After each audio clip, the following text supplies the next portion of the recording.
Jamaah kaum muslimin, muslimat rahimani wa rahimakumullah. Puji dan syukur kita panjatkan kehadirat Allah Subhanahu wa taala atas limpahan nikmat dan karunia-Nya. Allah Subhanahu wa taala senantiasa memberikan limpahan nikmat dan karunia-Nya kepada kita.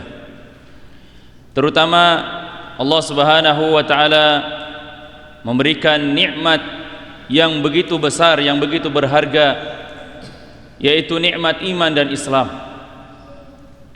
Allah Subhanahu wa taala memberikan nikmat iman dan Islam hanya kepada hamba pilihan Allah Subhanahu wa taala. Allah Subhanahu wa taala memberikan keimanan kepada mereka orang-orang yang dicintai oleh Allah Subhanahu wa taala. Kata Rasulullah sallallahu alaihi wasallam, "Innallaha yu'ti dunya liman yuhib wa man la yuhib." Allah Subhanahu wa taala memberikan dunia ini kepada orang-orang yang Allah Subhanahu wa taala cintai dan kepada orang-orang yang Allah Subhanahu wa taala tidak cintai. Jadi orang-orang kafir mereka juga diberikan dunia. Bahkan mungkin di mata kita mereka jauh lebih banyak dibukakan dunia oleh Allah Subhanahu wa taala. Walakin wala yu'til iman illa man yuhib. Akan tetapi Allah Subhanahu wa taala tidak memberikan keimanan kecuali kepada orang-orang yang dicintai oleh Allah Subhanahu wa taala. Jemaah sekalian, kita bersyukur kepada Allah Subhanahu wa taala yang telah memberikan kepada kita anugerah berupa memudahkan setiap langkah-langkah kaki kita untuk menuju daripada taman-taman surga dunia, menuju salah satu di antara rumah-rumah Allah Subhanahu wa taala yang mulia. Dan ini merupakan nikmat yang harus kita syukuri. Allah Subhanahu wa taala akan menambahkan nikmat kepada orang-orang yang bersyukur atas nikmat yang Allah Subhanahu wa taala berikan kepada hamba-hambanya. Semoga dengan syukur ini Allah Subhanahu wa taala menambahkan banyak di antara nikmat-nikmat yang Allah curahkan kepada kita. Kata Rasulullah sallallahu alaihi wasallam, "Ghanimatu majalis dzikr al-jannah." Keutamaan, keuntungan daripada majelis-majelis zikir, majelis-majelis ilmu adalah menggapai syurga Allah Subhanahu wa taala. Dan Nabi alaihi salatu wasalam juga pernah bersabda, "Man ghada ila al-masjid la yuridu illa an yata'allama khaira aw yu'allimahu kana lahu ajrin ka ajri hajatan ma hajjatahu." Siapa yang pergi ke masjid tidak ada niat kecuali untuk menimba ilmu agama atau mengajarkannya, kecuali dia akan mendapatkan pahala seperti pahala orang yang naik haji dengan sempurna. Kata Nabi alaihi salatu wasallam juga, "Man kharaja fi talabil ilmi kana fi sabilillah hatta yarji'." Barang siapa yang keluar dari rumahnya dalam rangka menuntut ilmu, maka dia berada di dalam jihad fi sabilillah. Mereka dalam keadaan jihad, mereka mendapatkan pahala jihad sampai mereka pulang ke rumah mereka masing-masing. Jadi anak-anakku sekalian, kalian datang dari rumah-rumah kalian untuk menuntut ilmu agama di pondok pesantren, maka setiap detik, setiap jam, setiap menit, setiap hari, setiap minggu, bahkan setiap bulan yang kalian lewati adalah dihitung sebagai pahala jihad.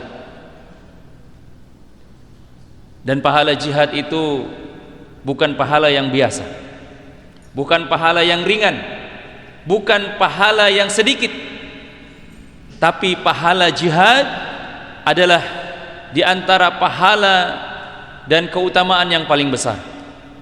Ketika disebutkan oleh para ulama yang merujuk kepada hadis-hadis Nabi sallallahu alaihi wasallam ketika ditanyakan tentang bagaimana pahala orang yang jihad,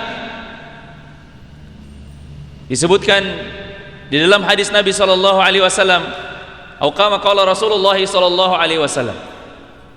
Jadi ketika seseorang keluar berjihad, kemudian ada tetangganya yang tidak berjihad, ketika seorang tetangga tadi ingin mendapatkan pahala jihad, maka selama orang yang berjihad itu pergi untuk menandingi pahala jihad, maka dia harus berpuasa di siang harinya.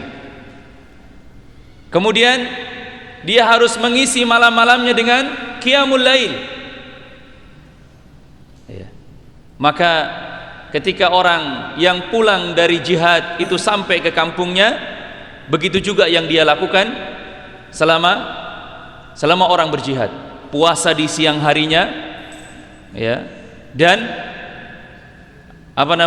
qiyamul lail di malam harinya, semalam suntuk, setiap saat seperti itu.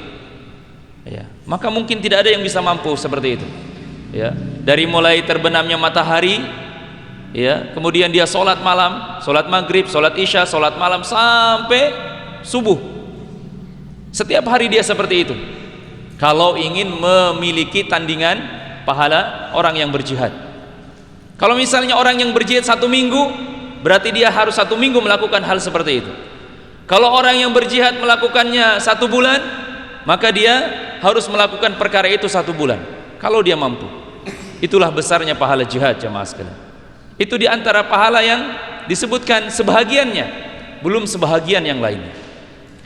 Maka jemaah sekalian, orang-orang yang menuntut ilmu, yang keluar dari rumahnya untuk menuntut ilmu, maka langkah kakinya dihitung sebagai orang yang berjihad sampai dia pulang ke rumahnya. Oleh karena itu jemaah sekalian, hendaknya bagi kita untuk terus semangat di dalam menuntut ilmu dan terus berdoa kepada Allah Subhanahu wa taala, meminta tolong kepada Allah Subhanahu wa taala agar diberikan keistiqomahan, agar Allah Subhanahu wa taala menambahkan kepada kita ilmu, dan agar Allah Subhanahu wa taala menanamkan di dalam hati kita kesabaran dan istiqomah. Dan apabila seorang penuntut ilmu memiliki 3 hal ini, niscaya dia akan berhasil di dalam menuntut ilmu. Yang pertama adalah terus semangat di dalam menuntut ilmu. Yang kedua adalah berdoa kepada Allah Subhanahu wa taala agar ditambahkan ilmu. Dan yang ketiga, sabar dan istiqomah. Ya. Apa kata Rasulullah sallallahu alaihi wasallam? Ya. Kata Rasulullah sallallahu alaihi wasallam, ihris ala ma yanfa'uka, bersemangatlah kalian di dalam melaksanakan perkara-perkara yang bermanfaat bagi kalian. Wasta'in billah, dan minta tolonglah kalian kepada Allah Subhanahu wa taala. Wala ta'jiz, dan jangan kalian menyerah, jangan kalian tumbang, jangan kalian menyerah, jangan kalian gugur di tengah jalan. Ya, kalau ibaratnya orang yang menuntut ilmu itu seperti berjihad, maka ada di antara orang-orang yang berjihad juga yang lari dari medan perang, ya, yang tidak sampai kepada medan pertempuran. Bahkan mungkin ketika melihat musuh langsung lari ketakutan karena saking banyaknya musuh. Ternyata penuntut ilmu juga tidak boleh melarikan diri, tidak boleh futur, tidak boleh gugur. Wala ta'jiz, kata Rasulullah, jangan patah semangat, terus menerus belajar, ya, dan minta tolonglah kepada Allah Subhanahu wa taala agar hati ini diberikan keistiqomahan. Karena seseorang beribadah kepada Allah Subhanahu wa taala bukan sampai dia tua, bukan sampai dia bosan, bukan. Beribadah kepada Allah Subhanahu wa taala itu sampai mati. Kata Allah Subhanahu wa taala dalam Quran surat Al-Hijr, Allah Subhanahu wa taala berfirman, wa'bud rabbaka hatta ya'tiyakal yaqin. Sembahlah Rabbmu, sembahlah Tuhanmu, hatta ya'tiyakal yaqin, sampai kalian menemui kematian. Jadi menuntut ilmu sampai mati, bukan sampai tua. Karena banyak orang yang tua tidak mati-mati, masih panjang umurnya. Menuntut ilmu sampai mati. Wa'bud rabbaka hatta ya'tiyakal yakin. Banyak di antara manusia yang ingin mengenal Tuhannya, ingin mengenal Rasulnya, tapi pelajaran mengenal Allah dan mengenal Rasulnya hanya sampai pada bangku SD, atau ada mungkin sampai bangku SMP. Setelah itu tidak belajar lagi. Maka bagaimana seseorang akan mengenal Tuhannya, akan mengenal Rabbnya, akan mengenal Nabinya, kalau dia tidak belajar? Kata Imam Ahmad, kata beliau, ma'al mahbarah ilal maqbarah, bersama tinta kita terus belajar agama, menuntut ilmu agama sampai seseorang masuk ke dalam kubur. Ma'al mahbarah ilal maqbarah. Jadi seseorang senantiasa menuntut ilmu sampai dia masuk ke dalam liang lahat. Jadi jangan menyerah jamaah sekalian, jangan pernah putus asa. Mungkin hari ini kita tidak paham, mungkin hari ini materi yang disampaikan kita tidak mengerti, tapi keberkahan, kebaikan, kemuliaan yang Allah Subhanahu wa ta'ala berikan kepada orang-orang yang duduk dalam majelis ilmu tidak akan pernah putus, tidak akan pernah kecewa. Ya, orang yang duduk dalam majelis ilmu tidak akan dikecewakan oleh Allah Subhanahu wa ta'ala. Jamaah kaum muslimin muslimat rahimani wa rahimakumullah, pada malam hari ini kita akan melanjutkan pembahasan kita yang sebelumnya dalam tema keutamaan muazzin dan azan. Jadi malam hari ini kita akan membahas lanjutan dari hadis-hadis yang menjelaskan tentang keutamaan muazzin. Semoga setelah kita mendengar hadis-hadis berikut ini, hati kita menjadi semangat, iman kita menjadi bertambah, ya, rasa ingin melakukan amal semakin bertambah, keikhlasan kita semakin bertambah, ya. Hadis yang pertama yang menyebutkan tentang keutamaan daripada muazzin dan azan, hadis datang dari Muawiyah,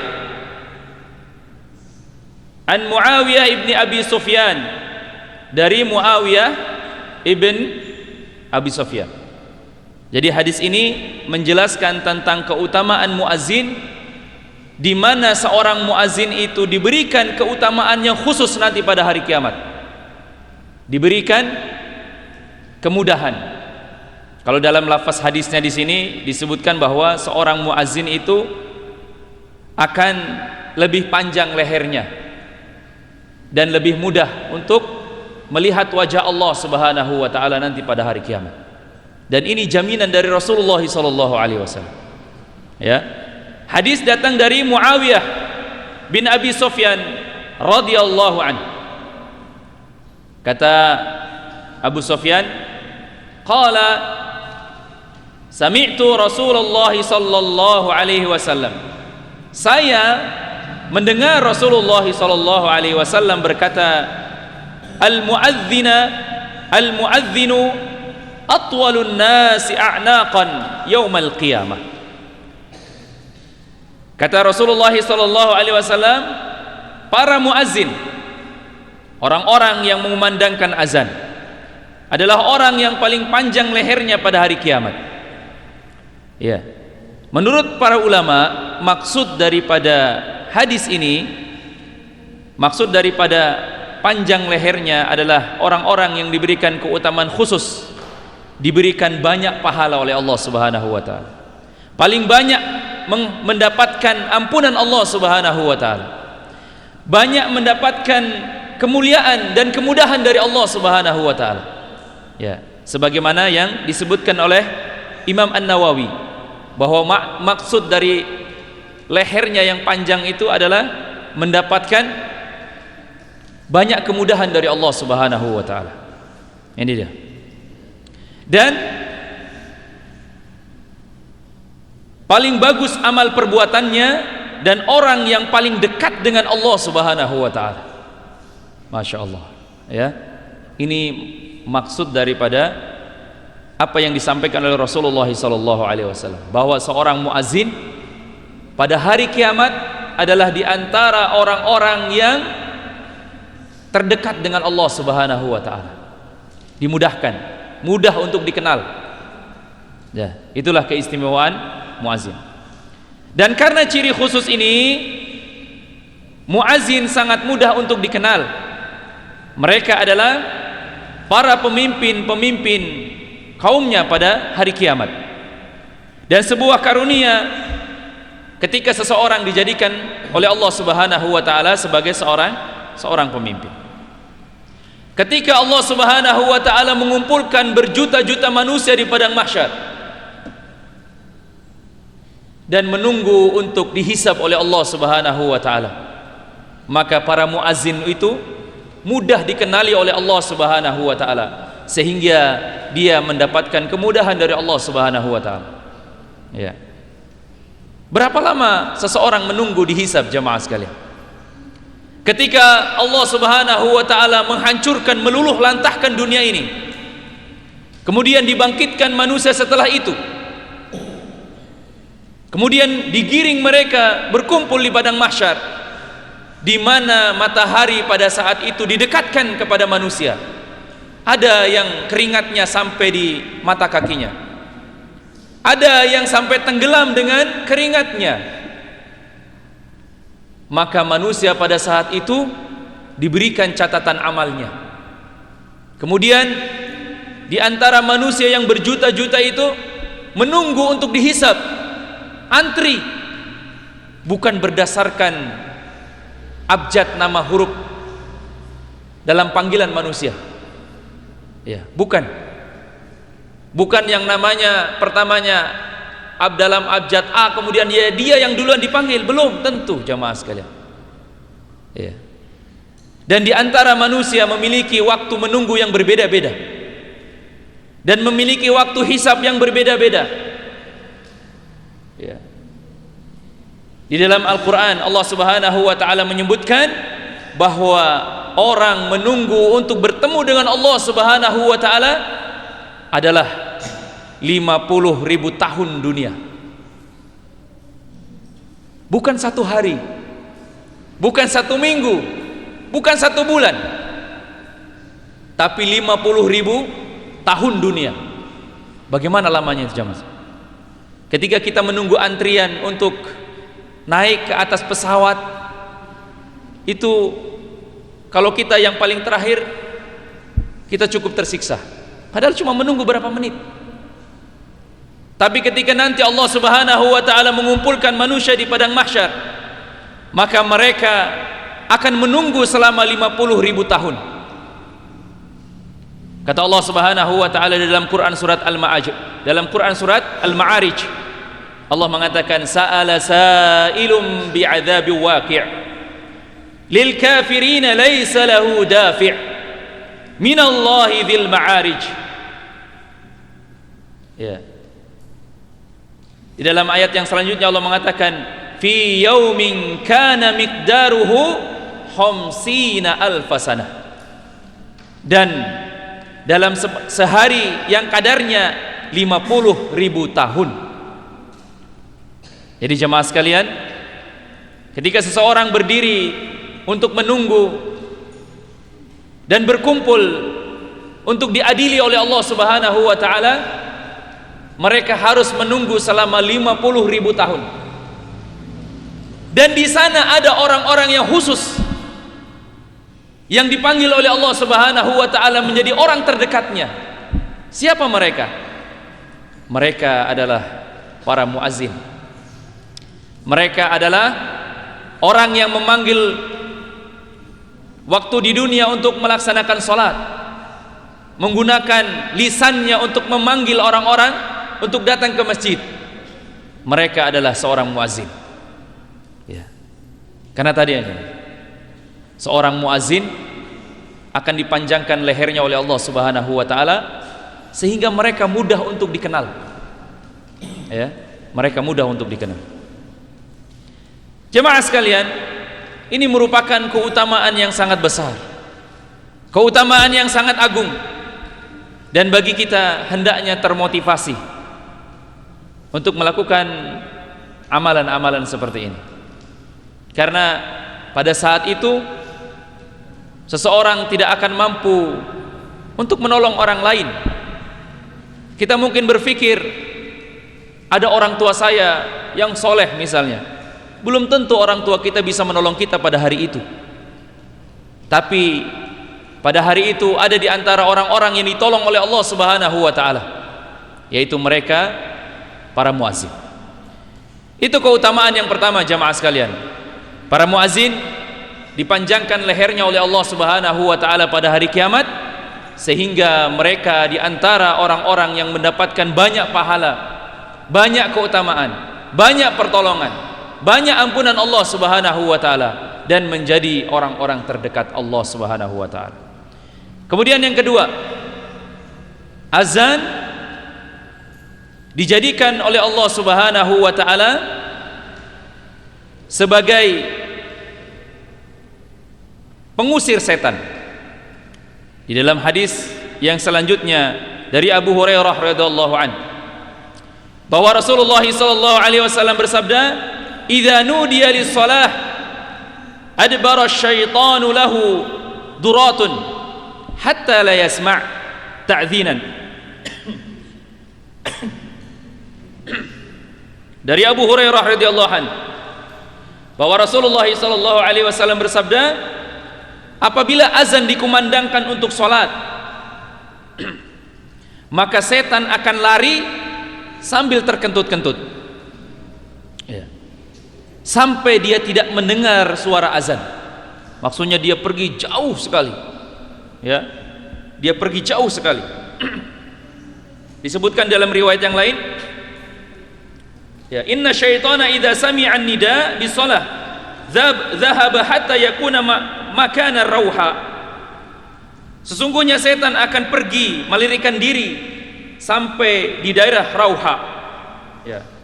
Faqala rawiyu, dan berkata rawi dalam hadis ini, war Rauha minal Madinah ala sittati wa thalathina milan.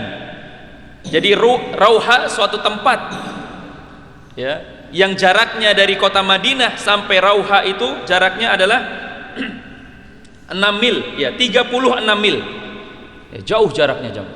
Jadi ketika dikumandangkan azan, setan lari terkentut-kentut sampai 36 mil. Masya Allah, ya. Ketakutan setan itu mendengar suara azan. Makanya kalau ada yang mengumandangkan azan, kemudian ada manusia yang berteriak-berteriak emosi mendengar suara azan, wah, bisa jadi ada setan di telinganya dia, ya, karena tidak senang dengan suara azan. Karena yang tidak senang dengan suara azan itu adalah syaitan, ya. Ketika dikumandangkan suara azan, setan lari terbirit-birit, ya.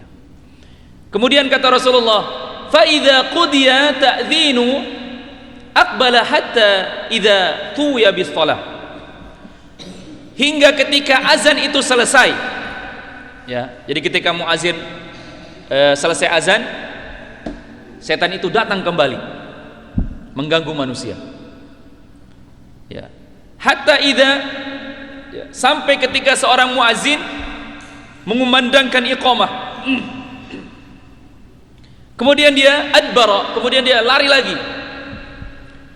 Hatta idza qudiya taswitu aqbala hatta yakhtira bainal mar'i wa nafsi. Ya, ketika dikumandangkan qomat dia lari, setelah qomatnya selesai dia datang lagi mengganggu orang-orang yang sholat. Nah, jadi orang yang sholat diganggu oleh setan, ya. Sampai kata Rasulullah SAW,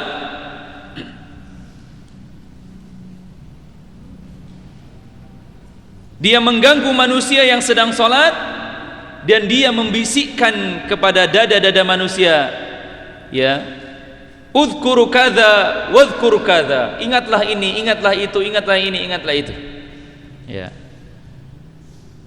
Lam yakun yadhkuru min qabl, yang seseorang itu sebelum melaksanakan sholat dia sebenarnya tidak memikirkan barang-barang itu, tapi ketika sholat tiba-tiba dia muncul pemikiran yang sebelumnya belum dipikirkan. Hatta yadhalla ar-rajul ma yadri kam shalla, sampai seorang itu lupa berapa rakaat dia sholat. Nah, jadi ketika orang sholat Allahu Akbar, ya, kemudian datang pikiran-pikiran yang sebelumnya tidak dipikirkan, sampai ketika ruku Allahu Akbar baru dia sadar, tadi saya berapa rakaat ini? 1 rakaat atau 2 rakaat? Ya. Itu perbuatan syaitan itu, ya, yang menyibukkan pikiran kita, ya.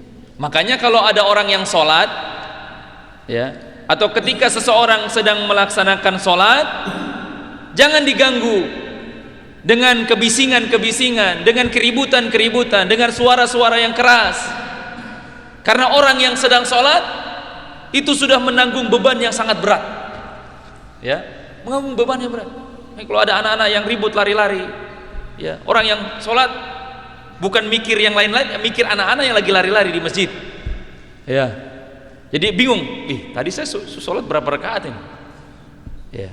Jadi orang yang sedang sholat sudah dibebani dengan beban yang sangat berat, maka jangan disibukkan dengan perkara-perkara yang mengganggu di dalam sholat, ya, itu dia.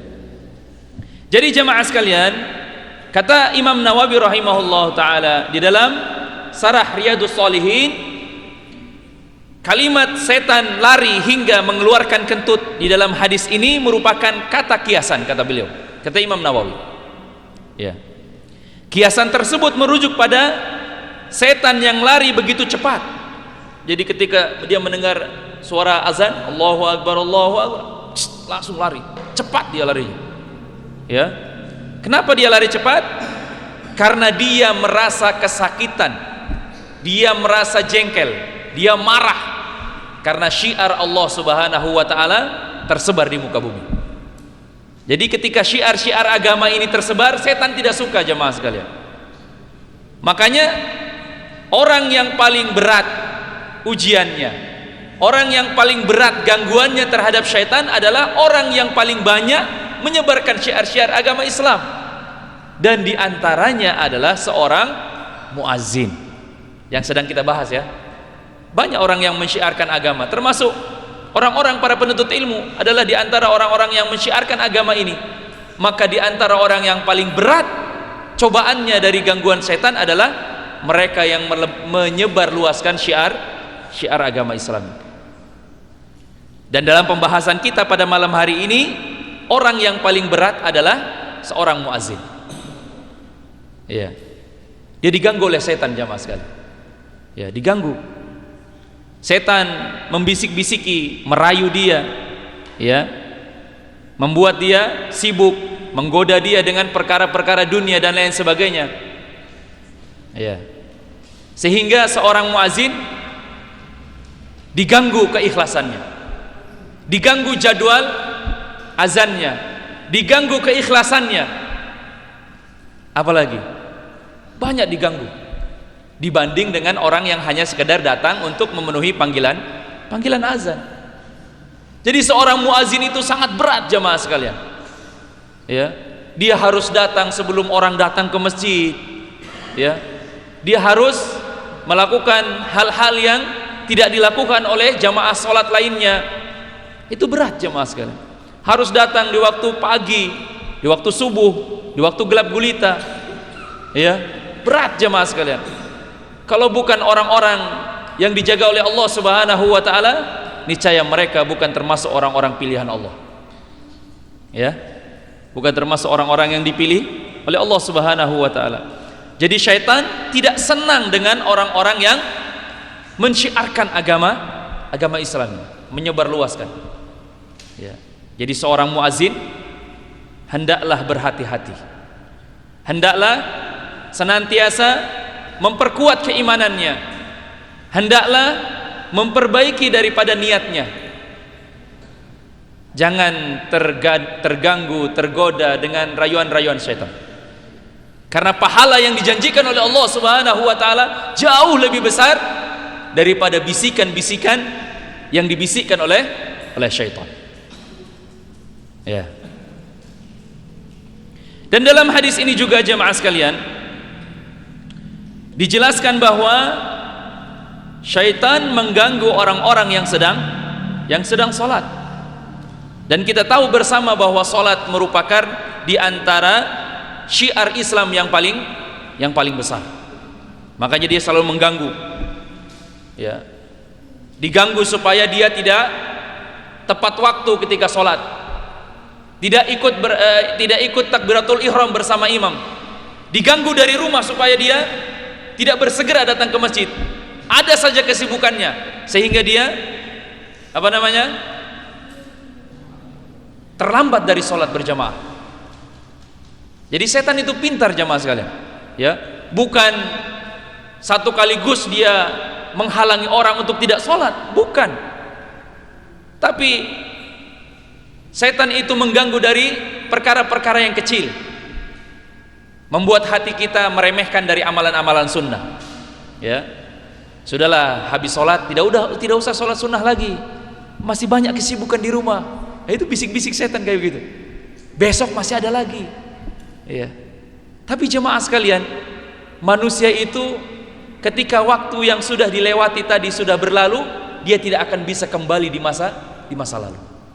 Salat sunnah yang tadi kita tinggalkan setelah salat maghrib, kita tidak akan dapatkan besoknya, karena hari yang lalu sudah lewat. Dan setan membisiki agar menjauhi perkara-perkara yang sunnah. Lama kelamaan, ya, dia meremehkan dari perkara-perkara yang wajib.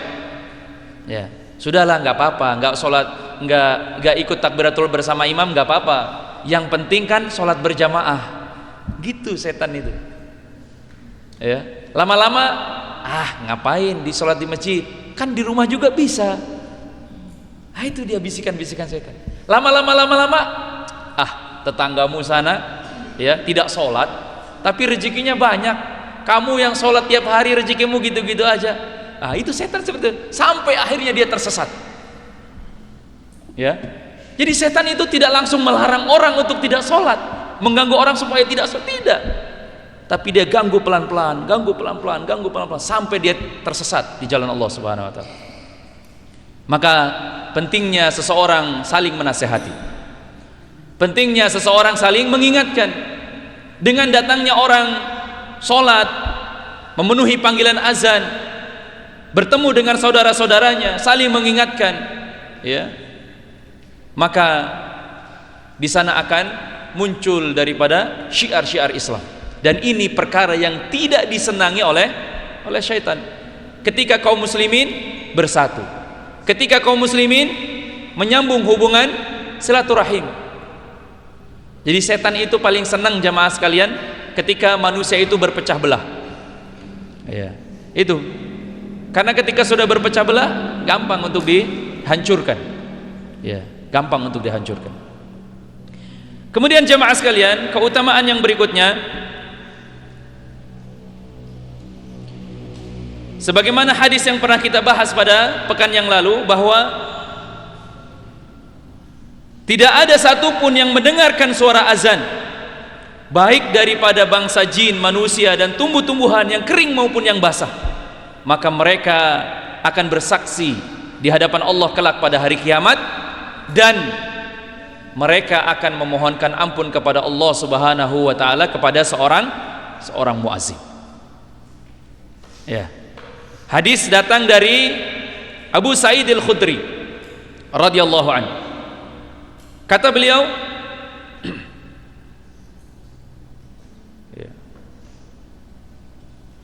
Abu Sa'id Al-Khudri radhiyallahu anhu berkata kepada Abdullah bin Abdurrahman bin Abi Sa'sa' Al-Ansari, kata beliau, inni araka tuhibbul ghanam wal badiyah. Saya perhatikan, kata Abu Sa'id, kamu sangat menyukai kambing dan perkampungan. Ya, al-badiyah. Al-badiyah itu maksudnya pedalaman-pedalaman, bukit-bukit gitu ya. Fa idza kunta fi ghanamik, dan kalau kamu bersama kambingmu atau sedang berada di kampungmu, fa adzanta bis shalah, kemudian kamu azan untuk melaksanakan salat, maka tinggikanlah suaramu ketika azan. Fa innahu la yasma'u madda sautin al-mu'adzin jinnun wala insun wala syai'un illa syahida lahu yaumal qiyamah. Ya, karena sesungguhnya tidaklah suara muazzin itu didengar oleh jin, manusia dan yang lainnya, melainkan dia akan menjadi saksi baginya pada hari kiamat. Kemudian Abu Sa'id Al-Khudri berkata, qala Abu Sa'id, ya, sami'tuhu min Rasulillah sallallahu alaihi wasallam, dan saya mendengar perkataan ini dari Rasulullah sallallahu alaihi wasallam. Itu keutamaan yang ke berapa? 3. Kemudian yang selanjutnya, muazzin akan diampuni dosanya sepanjang suaranya, maksudnya sepanjang suara azannya tadi itu, dan dia akan mendapatkan pahala sama dengan orang yang sholat bersamanya. Ini seperti hadis yang pernah kita baca pada pekan yang lalu. Kata Rasulullah sallallahu alaihi wasallam, innallaha wa malaikatahu yusalluna ala saffil muqaddam wal muadzin. Sesungguhnya Allah Subhanahu wa taala dan para malaikatnya bersalawat untuk orang-orang yang berada di saf-saf terdepan dan kepada muazzin. Yughfar lahu madda sautihi, dia akan diampuni dosa-dosanya sepanjang suara azannya.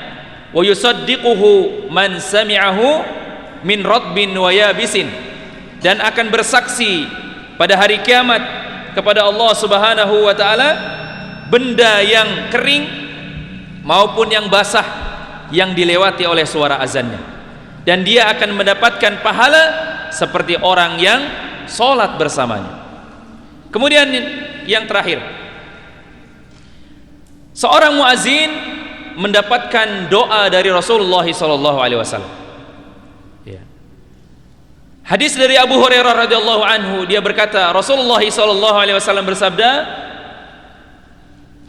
al-imamu dhaminun wal muadzinu mu'taman. Seorang imam adalah penjamin di dalam salat, dan muazzin adalah orang yang diberikan kepercayaan. Allahumma arsyidil a'immah waghfiril muadzin. Ya Allah, berikanlah petunjuk kepada para imam dan ampunilah dosa-dosa para muazzin. Masya Allah, seorang muazzin didoakan oleh Rasulullah sallallahu alaihi wasallam. Maka ini merupakan perkara yang paling membahagiakan bagi kita semua, terutama bagi para muazzin, karena doanya Rasulullah sallallahu alaihi wasallam tidak pernah ditolak.